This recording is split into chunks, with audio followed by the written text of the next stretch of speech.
دعائیں تمہیں اتنی پیاری ہوتی ہیں نا، انہیں مانگنے کا انداز بھی اتنا ہی پیارا ہونا چاہیے کہ اللہ پہلی بار میں ہی ان پر کن کہہ دے۔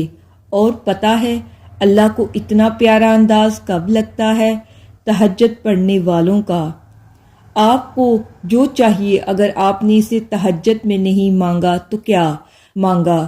سنو، یہ بات مت سوچو کہ تمہاری دعائیں نہیں سنی جا رہی بلکہ کبھی قبول ہی نہیں ہوئی، بلکہ یہ جان لو کہ تمہاری دعائیں تو عرش پر جا چکی ہیں۔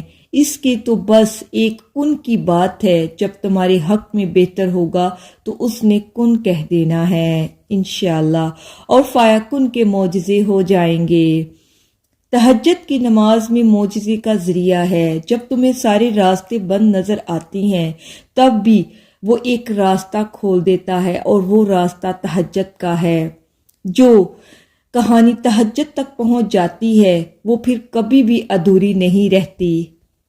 چاہت سے نصیب تک کا جو فاصلہ ہے وہ تو بس ایک دعا کا ہے۔ تہجد میں بہنے والے ہر آنسو اللہ سے کن کہنے کی سفارش کرتے ہیں۔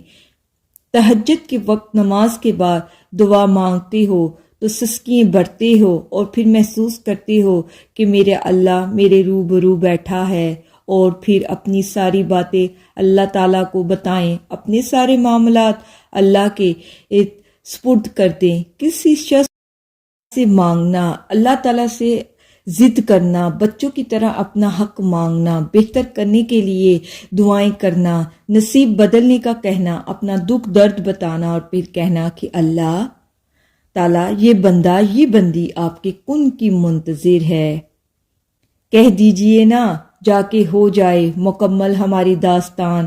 اور روتے روتے درود شریف پڑھیں، اپنی دعائیں مانگیں، اپنے رب کے آگے التجا کریں، وہ قبول کرنے والا ہے۔ اس کے بعد سکون کی سانس لیں، آپ سکون کی سانس لیں۔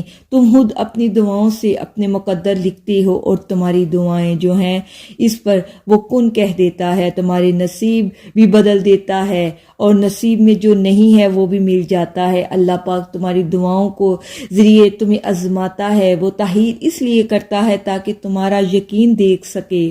وہ تمہیں ناممکن کے وسوسوں میں الجھاتا ہے اس لیے کہ تاکہ تمہاری سسکییں تڑپ اور تمہارا جو ایمان ہے اس کو دیکھے۔ اس کے سامنے تو پتے کی بھی اتنی ہمت نہیں ہے کہ وہ ہل جائے، پھر وہ تمہارے ہاتھوں اس کے روبرو اٹھنا اسے بہت پسند ہے۔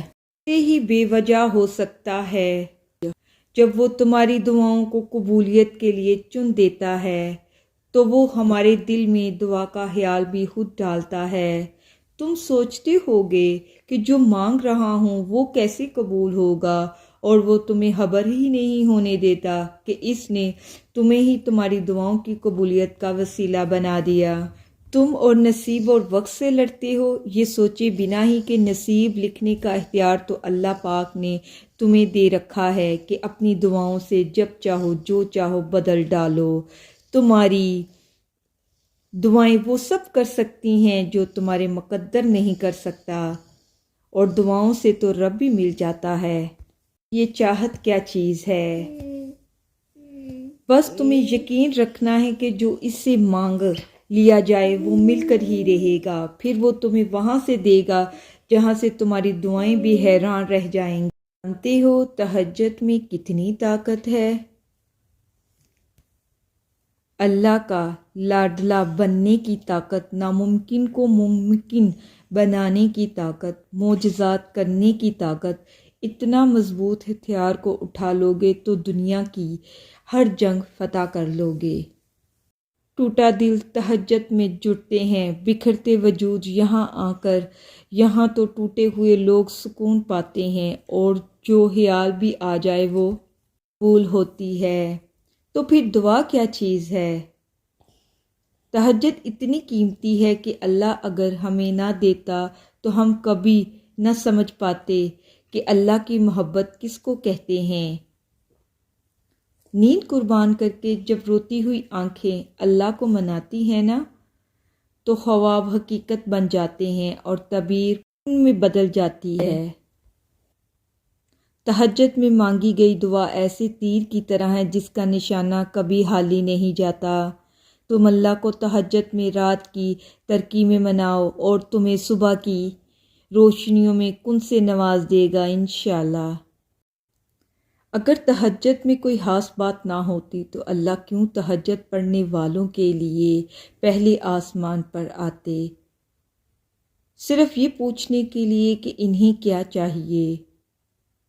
اللہ ان کی دعائیں 7 آسمان کے پار بھی تو سن سکتے ہیں، لیکن پھر بھی اللہ ان سے ملاقات کے لیے تشریف لاتے ہیں۔